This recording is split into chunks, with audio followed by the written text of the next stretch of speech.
Hello, welcome to another Eagle 6 Airsoft video. This is another function test of a Mark 46 this time for a customer. So we've done just a check over on it, and basically we found the whole recoil system, all the screws are all loose and the recoil weight was actually physically separating. So we've obviously Loctite those up, put the screws back together again, and it's obviously now back to a working state. So we're just here to now just check and test that.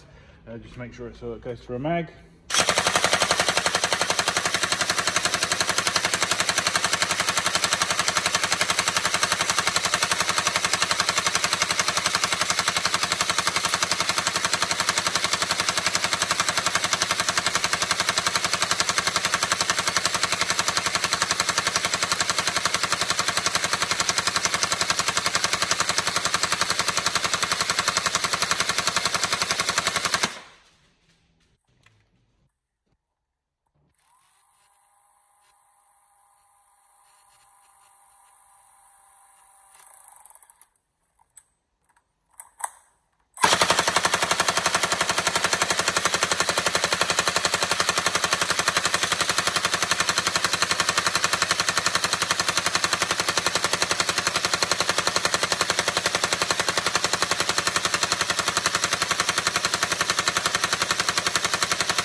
There we go, all tested. Hopefully everything's good and hopefully you can enjoy it again. Thank you.